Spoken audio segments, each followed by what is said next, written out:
கடந்த 5 ஆண்டுகளில் திராவிட மாடல் அரசும், மாண்புமிகு முதலமைச்சர் திரு மு.க. ஸ்டாலின் அவர்களும் கொண்டு வந்த நலத்திட்டங்கள்ல தனக்கு மிகவும் பயனுள்ள, தனக்கு மிகவும் பிடித்த திட்டங்களை இந்த பெண்மணி வரிசைப்படுத்தியிருக்கிறாங்க.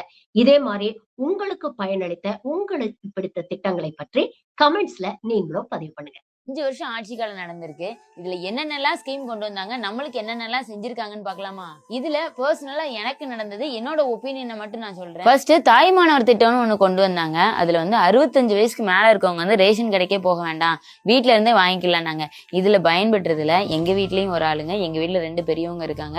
வீட்டுக்கே வந்து ரேஷன் பொருள் கொடுத்தாங்க. அந்த ஸ்கீம் எனக்கு ரொம்ப பிடிச்சிருந்தது. நம்மை காக்கும் 48ன்னு கொண்டு வந்திருந்தாங்க. அதுல பாத்தீங்கன்னா ரோட்ல வந்து ஆக்சிடென்ட் அதிகமா நடக்கு.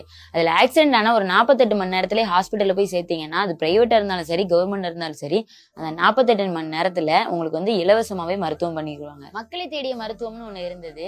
இதுல வந்து சில பேரால ஹாஸ்பிட்டல் போக முடியும், போக முடியாது. பிபி, சுகர், பிரஷவங்க இருக்கிறவங்க, பெரியவங்க எல்லாம் இருப்பாங்க.